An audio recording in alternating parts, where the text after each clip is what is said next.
ഇനി എത്രയൊക്കെ കള്ളക്കേസുകളിൽ പെടുത്തിയാലും കള്ളക്കഥകൾ കെട്ടിച്ചമച്ചാലും രാഹുൽ മാങ്കൂട്ടം എന്താണെന്ന് സാധാരണക്കാരായിട്ടുള്ള ജനങ്ങൾക്ക് അത് നല്ലതുപോലെ അറിയാം. പ്രത്യേകിച്ച് പാലക്കാട്ടുകാർക്ക്, അല്ലേ?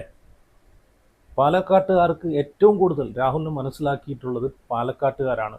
രാഹുൽ മാങ്കൂട്ടം എന്നൊരാൾ പാലക്കാട്ടുകാർക്ക് സംഭാവന ചെയ്തിട്ടുള്ളത് എന്തൊക്കെയാണെന്ന് പാലക്കാട്ടുകാർക്ക്, കേരളത്തിലെ മറ്റുള്ള ജനങ്ങളെക്കാളും ഏറ്റവും കൂടുതൽ അറിയാവുന്നത് പാലക്കാട്ടുകാരാണ്. അതുകൊണ്ട് പാലക്കാടുകാർ ഒരിക്കലും രാഹുൽ മാങ്കൂട്ടത്തിനെ തള്ളിപ്പറയത്തില്ല.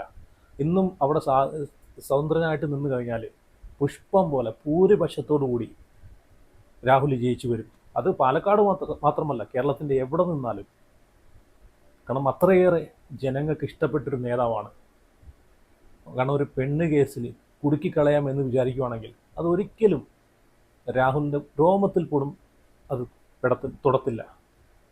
രാഹുലിനെ മനസ്സിലാവുന്ന, രാഹുൽ എന്താണെന്ന് മനസ്സിലാക്കിയിട്ടുള്ള ആളുകൾ എന്നും എപ്പോഴും രാഹുലിൻ്റെ കൂടെ തന്നെ ഉണ്ടാവും, സപ്പോർട്ടായിട്ട്. കഴിഞ്ഞ ദിവസങ്ങളിൽ നമ്മൾ കണ്ടാണ് ഈ അതിജീവിതയുടെ ഭർത്താവ് എന്ന് പറയുന്ന ആ കിഴങ്ങൻ തന്നെയാണ്, അല്ലേ? ഞാൻ കഴിഞ്ഞ വീഡിയോയിൽ പറഞ്ഞ പോലെ കിഴങ്ങൻ തന്നെ വിളിക്കണം. അല്ലെങ്കിൽ സ്വന്തം കുടുംബജീവിതം, സ്വന്തം കുടുംബ പ്രശ്നം പരിഹരിക്കാനെ കൊണ്ട് സ്വന്തം നാട്ടിൽ ആരുമില്ലാതെ, സ്വന്തം വീട്ടിലാരുമില്ലാതെ എങ്ങോ കിടക്കുന്ന, വേറെ ഏതോ സ്ഥലത്ത് കിടക്കുന്ന ഒരു MLA കൊണ്ടുവന്നിട്ട് സ്വന്തം കുടുംബ പ്രശ്നം പരിഹരിച്ചു, അല്ല പരിഹരിക്കാനെ കൊണ്ടുവന്നിട്ട് തൻ്റെ ഭാര്യയെ കയറി പീഡിപ്പിച്ചെന്ന് പറയുന്നതിലും, അതാണ് ഞാൻ പറഞ്ഞത്, അങ്ങനെ ഒരു കിഴങ്ങനായി പോയല്ലോ എന്ന്. കുടുംബ പ്രശ്നം ഒരു 4 ദിവസം പോലും കൂടെ ജീവിച്ചില്ലെന്ന് പറയുന്ന ഒരാളുമായിട്ടുള്ള പ്രശ്നം പരിഹരിക്കാൻ വന്ന ഒരാളെ നിമിഷ നേരം കൊണ്ട് അയാളെ ഇഷ്ടപ്പെട്ടു, അയാളെ വിളിക്കുന്നിടത്ത് ഇറങ്ങിപ്പോയ ഈ ഭാര്യയെ ന്യായീകരിച്ച് വന്ന് ഇതൊക്കെ ഒരു ഭർത്താവാന്നോടെ? സത്യം പറഞ്ഞാൽ ഭർത്താക്കന്മാർക്ക് പോലും ഒരു അപമാനമായി പോയെന്ന് വേണമെങ്കിൽ പറയാം, അല്ലേ? ഓനൊരാണാണെങ്കിൽ അപ്പോഴേ വലിച്ചു കളഞ്ഞേനെ, വലിച്ചെറിഞ്ഞേനെ. നീ നിന്റെ പാട്ടിന് പോയിക്കോ എന്ന് പറഞ്ഞ് വലിച്ചെറിഞ്ഞേനെ. ഇപ്പം അതിജീവിതയ്ക്ക് സപ്പോർട്ടായിട്ട് ന്യായീകരിച്ചുകൊണ്ട് വന്നേക്കുവാണ്, അല്ലേ? ഇവിടെ എങ്ങനെയാണ് രാഹുൽ കുറ്റക്കാരനാവുന്നത്? നിങ്ങളൊന്ന് പറ. രാഹുൽ മാങ്കൂട്ടം ഇവിടെ എങ്ങനെയാണ് കുറ്റക്കാരനാവുന്നത്? ഈ അതിജീവിതം എന്ന് പറയുന്ന ഇവരെ വലിച്ചഴിച്ച് കൊണ്ടുപോയി പീഡിപ്പിച്ചതാണെങ്കിൽ അതിനകത്ത് പറയുന്നതിലൊരു മര്യാദയുണ്ട്. ഉഭയസമ്മതത്തോടു കൂടി രണ്ടുപേരെയും ഒരു മ്യൂച്വൽ അണ്ടർസ്റ്റാൻഡോടു കൂടി ഇതൊക്കെ ചെയ്തിട്ട് അവസാനം ഒരാളെ മാത്രം തലയിൽ എങ്ങനെയാണ് കൊണ്ടിടുന്നത്, അല്ലേ? എന്നാലും കഴിഞ്ഞ ദിവസം ഈ പറയുന്ന അതിജീവിതയുടെ ഭർത്താവ് എന്ന് പറയുന്ന ഈ കിഴങ്ങൻ പറഞ്ഞിട്ടുള്ള ആ ഒരു പരാതി കൊടുത്തതിന് ശേഷം DGPക്കും മുഖ്യമന്ത്രിക്കും ആ ഒരു പരാതി കൊടുത്തിട്ട് മുഖ്യമന്ത്രിയും DGPയും അതിനൊരു ഇതുപോലും കൽപ്പിച്ചില്ല, തിരിഞ്ഞു പോലും നോക്കിയില്ല. അതിനുശേഷം വീണ്ടും രംഗത്ത് വന്നിരിക്കുകയാണ്. അതും നമ്മൾ കണ്ടതാണ്, അല്ലേ? എന്തായാലും ആദ്യം കൊടുത്ത പരാതി, അതിൻ്റെ ഒരു ചെറിയൊരു ഭാഗം ഞാൻ ഇവിടെ, ആ ഒരു വീഡിയോ ഞാൻ ഇവിടെ വയ്ക്കാം. അതൊന്ന് കണ്ടു നോക്ക്. ദിവസങ്ങളായിട്ട് വലിയൊരു മാനസിക സംഘർഷത്തിലായിരുന്നു. എൻ്റെ സത്യം പറഞ്ഞാൽ ഒന്നിനോട് പ്രതികരിക്കാനുള്ള, ഇപ്പോൾ മുഖ്യമന്ത്രിക്കും DGPക്കും പരാതി നൽകിയെന്ന്. മുഖ്യമന്ത്രിക്കും DGPക്കും പരാതി നൽകിയതെന്ന് പറഞ്ഞാൽ അദ്ദേഹം ഈ നാട്ടിലെ ഒരു MLA ആണ്. എൻ്റെ നാട്ടിലെ ചെറിയ ഒരു വേലിക്കപ്പുറത്തും ഇപ്പുറത്തും ഉള്ള ആളുകൾ തമ്മിലുള്ള പ്രശ്നമല്ല. അങ്ങനെയായിരുന്നെങ്കിൽ അത് നാട്ടിൽ പറഞ്ഞു തീർക്കാൻ എനിക്കറിയാം അതെങ്ങനെ ഡീൽ ചെയ്യണമെന്നുള്ളത്. ഇത് കേരളത്തിലൊരു നിയമസഭയിലൊരു MLA ആണ് ഇത്തരത്തിലുള്ള പ്രവൃത്തി ചെയ്യുന്നത്. അദ്ദേഹം ഇങ്ങനെ ചെയ്യുന്ന സമയത്ത് ഈ നാട്ടിലെ കുടുംബ വ്യവസ്ഥിതികളെക്കുറിച്ച് അദ്ദേഹത്തിന് അറിവില്ലേ? അല്ലെങ്കിൽ ഈ നാട്ടിലെ വിവാഹ നിയമങ്ങളെക്കുറിച്ച് അറിവില്ലേ? വിവാഹിതയാണെന്ന് അറിഞ്ഞിട്ടും ഇത്തരത്തിലുള്ള പ്രവർത്തനങ്ങൾക്ക് മുന്നോട്ട് പോയതിൻ്റെ കാരണം എന്താണ്? അല്ലെങ്കിൽ ഇപ്പം നിങ്ങളുടെ മാധ്യമങ്ങൾ കൂടെ ഞാൻ അറിഞ്ഞ കാര്യങ്ങളാണ്. അപ്പോൾ ഗർഭിണിയാവണം എന്ന് ആവശ്യപ്പെട്ടു എന്ന് പറഞ്ഞു. ആ ഗർഭിണി ആയതിനു ശേഷം അത് അബോർഷൻ ചെയ്യണമെന്ന് ആവശ്യപ്പെട്ടു. പിന്നെ എന്താ കൊല്ലുമെന്നോ അങ്ങനെയൊക്കെ പറയുന്നത് കേട്ടു. ഇങ്ങനെയൊക്കെ ഒരു MLA ചെയ്യാൻ പാടുണ്ടോ? നിങ്ങൾ പറയും. ജനങ്ങളെ സേവിക്കാനും ഈ വരുന്ന 5 വർഷത്ത് വികസന എന്തല്ലേ? ഇതാണ് ഞാൻ പറഞ്ഞത്, കിഴങ്ങനെന്ന്. കാരണം തന്നെ ചതിച്ചത് തൻ്റെ ഭാര്യയാണെന്ന് മനസ്സിലായിട്ട് പോലും ആ ഭാര്യയ്ക്കെതിരെ ഒരു നടപടിയെടുക്കാതെ തന്നെ ചതിച്ചു പോയ ആ ഭാര്യയെ സപ്പോർട്ട് ചെയ്ത് രംഗത്ത് വന്നിരിക്കുന്നു, അല്ലേ? പിന്നെ ഇനി ഇങ്ങാര് ചെയ്ത ഏറ്റവും വലിയ തെറ്റെന്താന്ന് വെച്ച് കഴിഞ്ഞാൽ ആ അതിജീവിതം എന്ന് പറഞ്ഞാൽ അവരെ വീണ്ടും സമൂഹത്തിന് മുമ്പിൽ വന്ന് എക്സ്പോസ് ചെയ്തുകൊണ്ടിരിക്കുമല്ലോ. ഇയാൾ കാരണം, ഈ ഹസ്ബൻഡ് എന്ന് പറയുന്ന ഈ മണ്ടൻ കാരണം വീണ്ടും അവരെ ജനങ്ങൾ അറിഞ്ഞില്ലേ?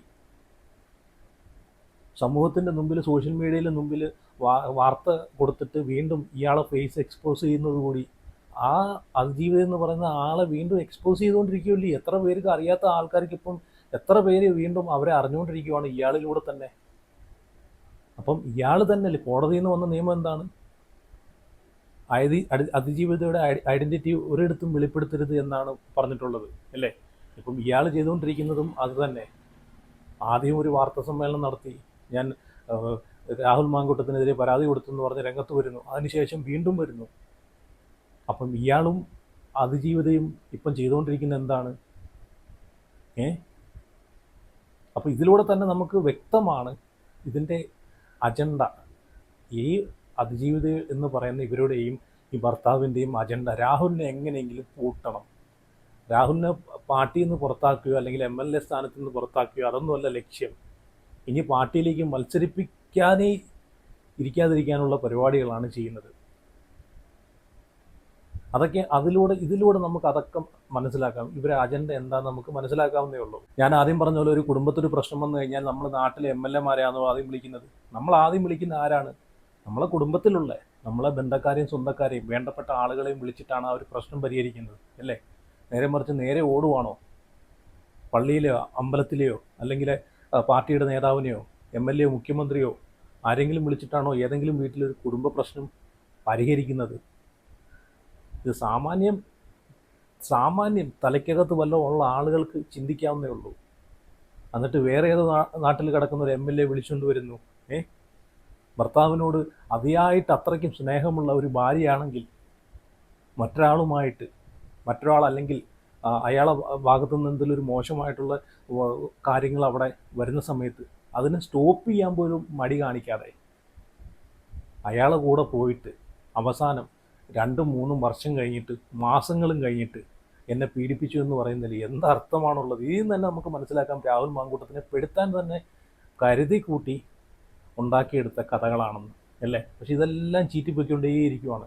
കോടതി മുഖവിലയ്ക്ക് എടുക്കുന്നില്ല. എല്ലാം കോടതി തള്ളി. ഇപ്പം കണ്ടില്ലേ 21 വരെ രാഹുൽ മാങ്കൂട്ടത്തിൻ്റെ അറസ്റ്റ് കോടതി ഇങ്ങനെ പൊയ്ക്കൊണ്ടേയിരിക്കുവാണ്. രാഹുൽ കുറ്റക്കാരനാണെന്ന് കോടതിക്ക് മനസ്സിലായിട്ടുണ്ടായിരുന്നെങ്കിൽ എപ്പോഴേ രാഹുലിനെ അറസ്റ്റ് ചെയ്തേനെ.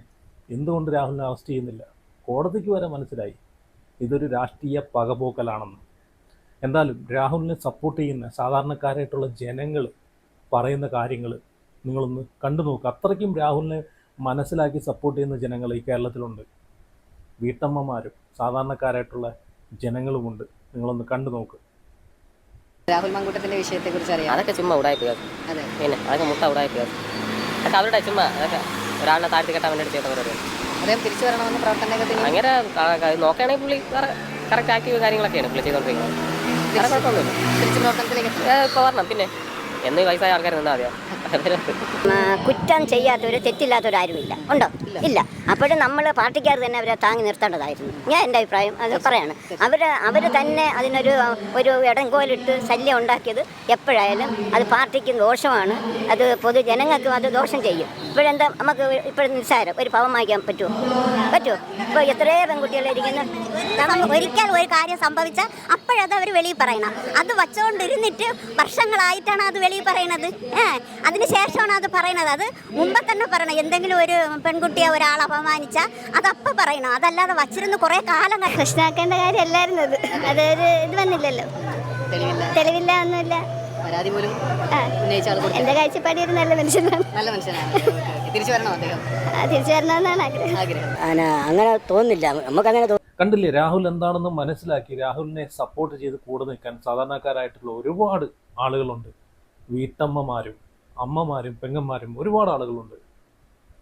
എന്ത് രാഷ്ട്രീയ പകപോക്കലിൻ്റെ പേരിലാണെങ്കിലും ഇതുപോലെ ഒരാളെ ഇങ്ങനെ ഇത്രയും ദ്രോഹിക്കരുത് അല്ലേ? സഹിക്കാവുന്നതിനും പരിധി മാക്സിമമാണ് ഈ രാഹുൽ മാങ്കൂട്ടം ഇപ്പം സഹിച്ചുകൊണ്ടിരിക്കുന്നത് അല്ലേ? ഒരുപക്ഷെ കേരളത്തിലുള്ള സാധാരണക്കാരായിട്ടുള്ള ജനങ്ങൾ അദ്ദേഹത്തിൻ്റെ കൂടെ സപ്പോർട്ടിന് ഉള്ളത് കൊണ്ട് മാത്രമായി അദ്ദേഹത്തെ സപ്പോർട്ട് ചെയ്യാൻ ഉള്ളതുകൊണ്ട് മാത്രമായിരിക്കാം അയാൾ പിടിച്ചു നിൽക്കുന്നത് തന്നെ. ആരും സപ്പോർട്ടിനില്ലെങ്കിൽ ഒരുപക്ഷെ രാഹുൽ മാങ്കൂട്ടം ആ ഒരു മാനസികാവസ്ഥയിൽ നിന്ന് വേറെ എങ്ങോട്ടെങ്കിലൊക്കെ പോയേനെ. സമനില പോലും തെറ്റിപ്പോകുന്ന അവസ്ഥയിൽ ആയിപ്പോയേനെ. എന്തൊക്കെ രാഷ്ട്രീയമാണ്, എന്തൊക്കെ മണ്ണാങ്കട്ടയാണ്, തേങ്ങാക്കൊല്ലയാണെന്ന് പറഞ്ഞാൽ പോലും ഇതുപോലെയൊന്നും ഒരു മനുഷ്യനെയും ദ്രോഹിക്കാൻ പാടില്ല അല്ലേ? ദ്രോഹിച്ചു കഴിഞ്ഞാൽ അതിന് കാലം അതിനെ തെളിയിക്കും എന്ന് വേണമെങ്കിൽ പറയാം. കാലം തെളിയിക്കുകയും ചെയ്യും, കാലം അതിനുള്ള ശിക്ഷ കൊടുക്കുകയും ചെയ്യും അവർക്ക്, അത് ഉറപ്പാണ്. അതിന് ഒരുപാട് എക്സാമ്പിളുകൾ നമ്മുടെ മുമ്പിലുണ്ട് അല്ലേ. ഇതുപോലെ എത്ര ആളുകൾ കസേരയ്ക്ക് വേണ്ടി കുതുകാൽ വെട്ടി കുഴി തോണ്ടി, മറ്റുള്ളവനെ കുഴി തോണ്ടി അതിലേക്ക് വീഴ്ത്തിയ ആളുകൾ ഇന്ന് ഈ പ്രസ്ഥാനത്തിലേക്ക്, ഏതെങ്കിലും പ്രസ്ഥാനത്തിലേക്ക് ഇന്ന് അവർ ഏതെങ്കിലും ഒരു കസേരയിട്ട് ഉറപ്പിച്ചിരിക്കുന്നുണ്ടോ?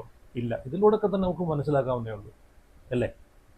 എന്തായാലും രാഹുലിൻ്റെ കൂടെ എന്നും എപ്പോഴും രാഹുലിനെ മനസ്സിലാക്കി സാധാരണക്കാരായിട്ടുള്ള ജനങ്ങൾ ഉണ്ടാവും എന്ന് തന്നെ വേണമെങ്കിൽ പറയാം.